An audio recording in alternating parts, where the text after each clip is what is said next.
so testing, what's going to happen in the first place is the tester will be outside the bus, all right, and they'll give you signals for like left, right, four-way. So you'll have to turn on your left turn signal, your right turn signal, your hazards. You'll turn on the light, turn on your high beam. All right, then he's going to ask, he'll probably point inside like this, and that will mean you want to see the amber light. So you'll hit your master, all right, then you'll hit your amber lights and turn them on, and then he'll point to the outside, which is the stop lights. All right, so we'll have to open the door, and the reds will come on. All right, then he will walk to the back of the bus, and he may want to see that all over again. All right, one thing's for sure, he'll definitely need to see the brakes. So you'll step on the brake, and so you can see the brake lights back there. All right, then he will come get in the truck, and you can go ahead and turn off the bus. I'm sorry, you can turn off all these lights. All right, then he's going to get in here, and he's going to ask you to do the brake test.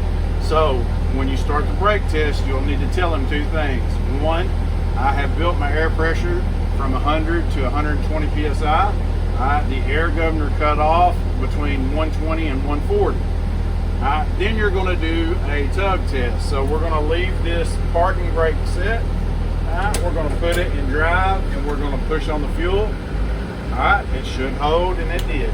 Put it back in neutral. Now you're going to do the service brake. So we have to release. We're not actually going to pull forward. We're going to tell them what we would do. We'd say we'd roll forward 3 to 5 miles per hour, step on the service brake, and it should stop me, and it shouldn't pull to the left or the right. All right, at that point, you're going to need to turn the engine off, turn the key on. My ABS light and my DEF light came on, and they both went off. All right, now you're going to do what's called the one. You're going to do the leak test. I'm going to press and hold the service brake for 1 minute, and I shouldn't lose more than 3 psi. 1, 1,000, 2, 1,000. You'll count all the way to 60. All right, now the 2 is the warning light buzzer. I'll fan my brakes down. At 60 psi, I should have a warning light and a buzzer come on. So there's my warning light and my buzzer. Now I'll do the 3, which is the spring brake test. I'll continue to fan my brakes between 20 and 45 psi, and this spring brake valve should pop out.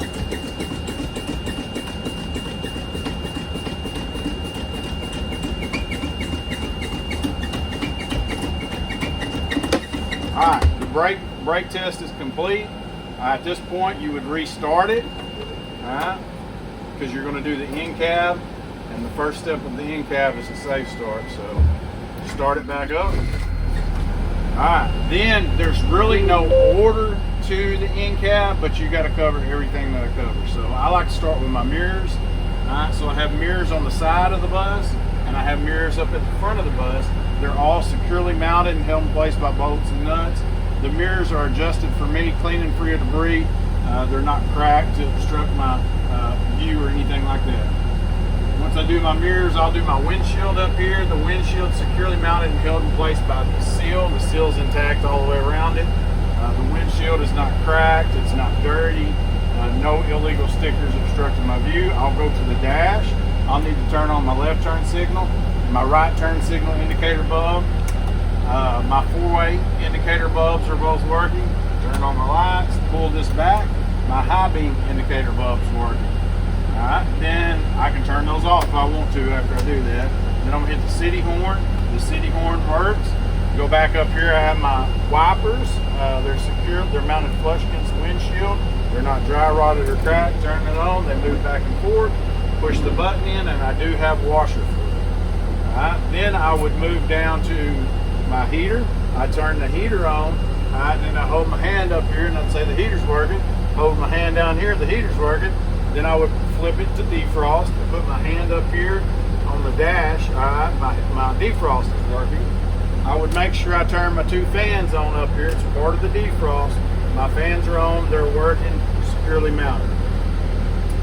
Next, I have my safety equipment. So I'd start with my fire extinguisher. It's behind the seat right here, securely mounted, properly charged, rated to 10 BC. I have spare fuses located in the glove box or possibly outside in the panel out there.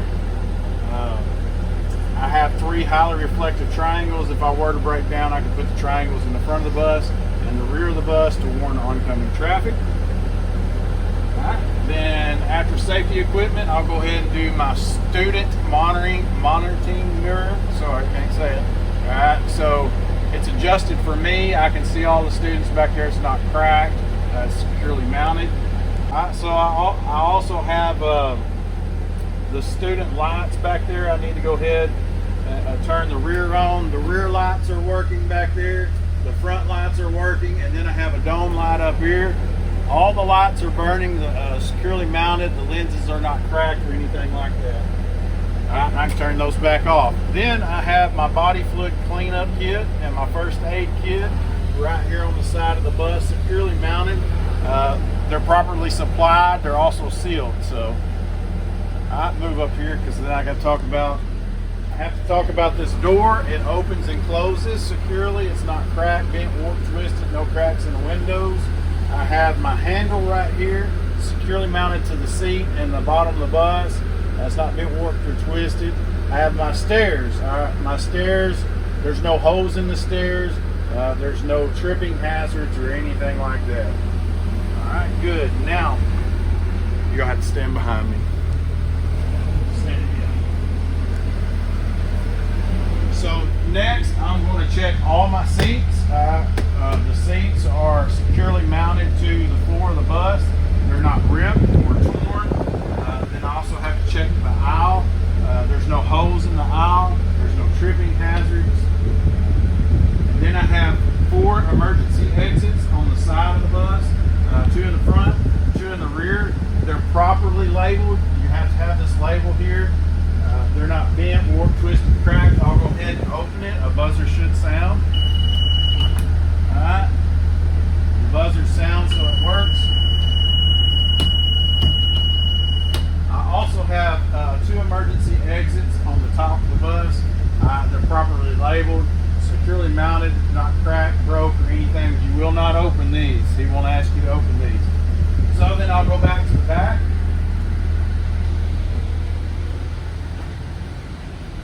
And I'm going to open the rear door, make sure it opens and closes. Notice the buzzer sounds. It's not bent, warped, twisted, or cracked. I have a fire extinguisher back here in the back, securely mounted, properly charged, rated to 10 BC. All right, then I'll come back to the front. That's pretty much all of the end cab, but I got to do something before I get out. All right. So now what I'm going to do is I'm going to turn this to the off, turn the key to the off position, and I have to go back there and deactivate. I turned my masters off. I have to deactivate the child safety so it don't honk the horn. All right. So I'm just going to push the switch and hold it. I don't know, maybe 5 seconds or so. All right. And then I can open the door without the horn honking.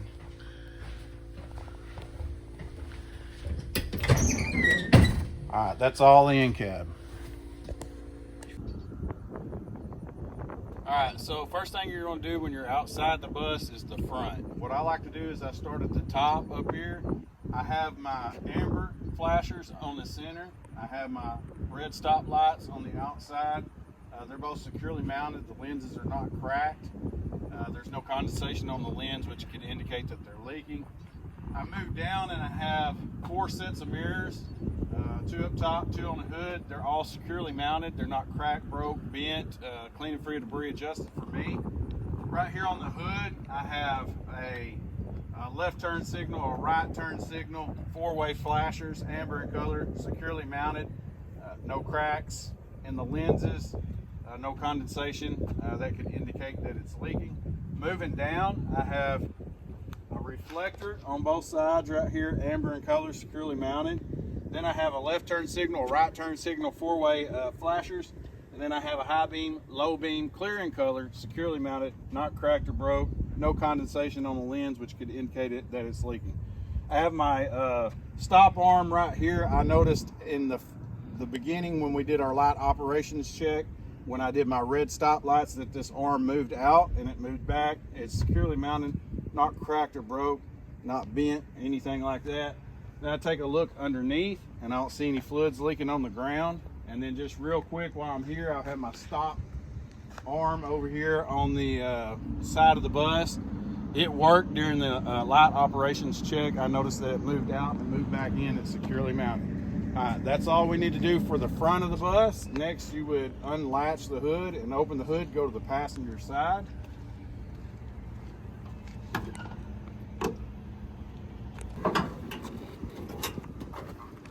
Over here on the passenger side, the first thing that I notice up here is my coolant reservoir. It's securely mounted to the engine. The lid's on tight. The fluid's between the minimum and maximum level.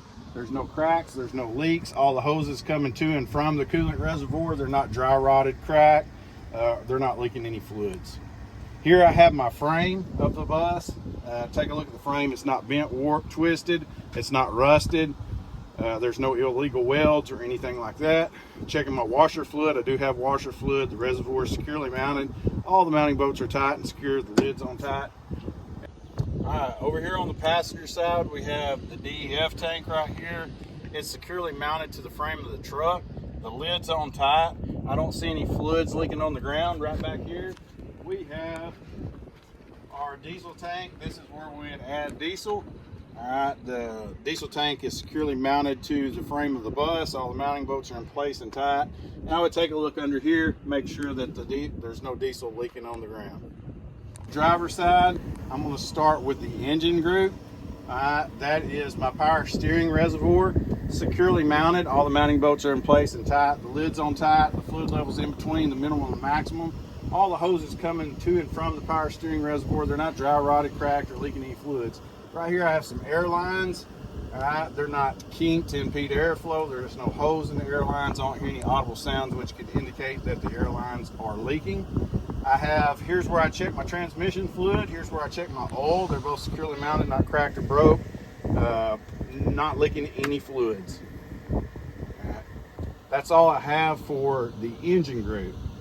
Now I would move on to my steer group. So first thing on steer group is this is my steering column or steering shaft.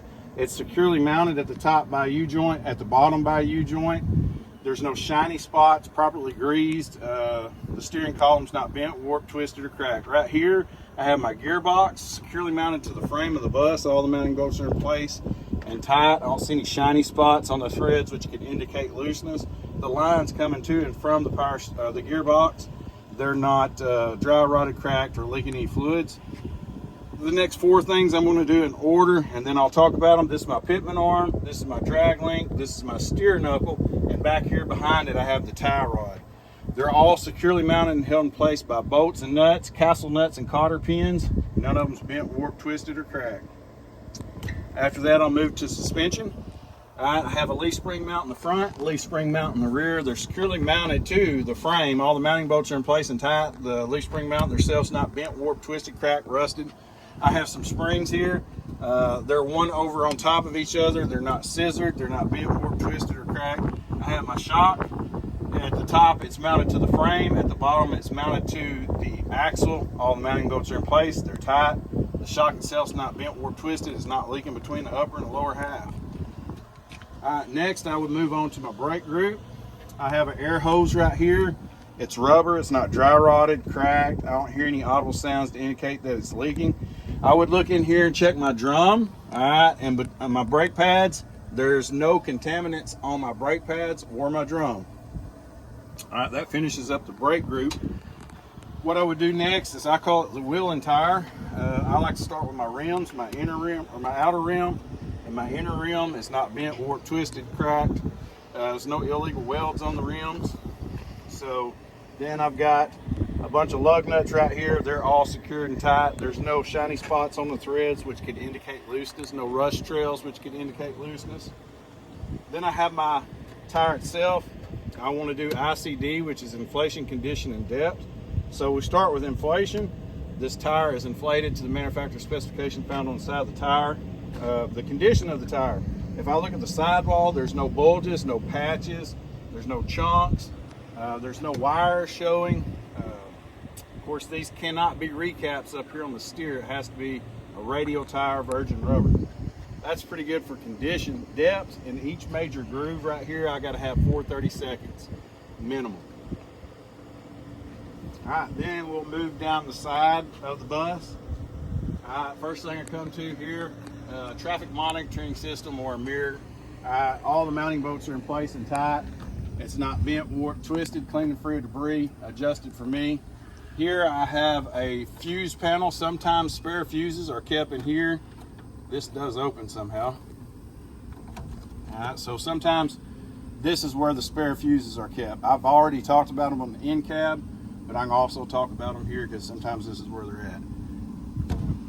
I have highly reflective DOT tape going down the side of the bus. You can see it, it's high vis, you can see it from a long ways off. Here I have a battery box. I want to take a look and make sure that it's securely mounted and all my battery cables, they're not corroded, they're not naked or frayed that would cause a short to ground, possibly a fire or something. I don't see anything like that. The battery box is good. I'd also be looking up underneath the school bus all the way down, checking the frame, making sure it's not bent, warped, twisted, or anything like that.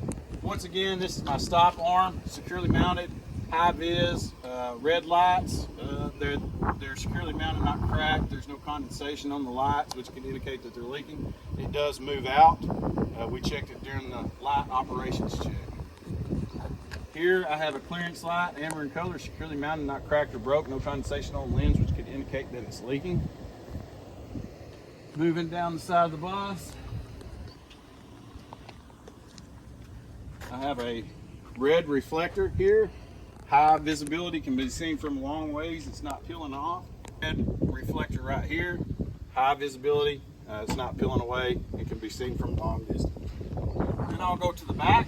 I have DOT reflective tape all the way around it, high visibility, not peeling away, not faded. I also have a red reflector here, sticker, same thing. I would start at the top, check my amber lights on the inside, my red stop lights on the outside. Then I have ambers on the outside, reds on the inside, and then I also have these reverse lights, clear in color. And then I have these turn signal lights, red and brake lights, tail lights, and red in color. All these lights are securely mounted. They're not cracked or broke, no condensation on the lens, which could indicate that they're leaking.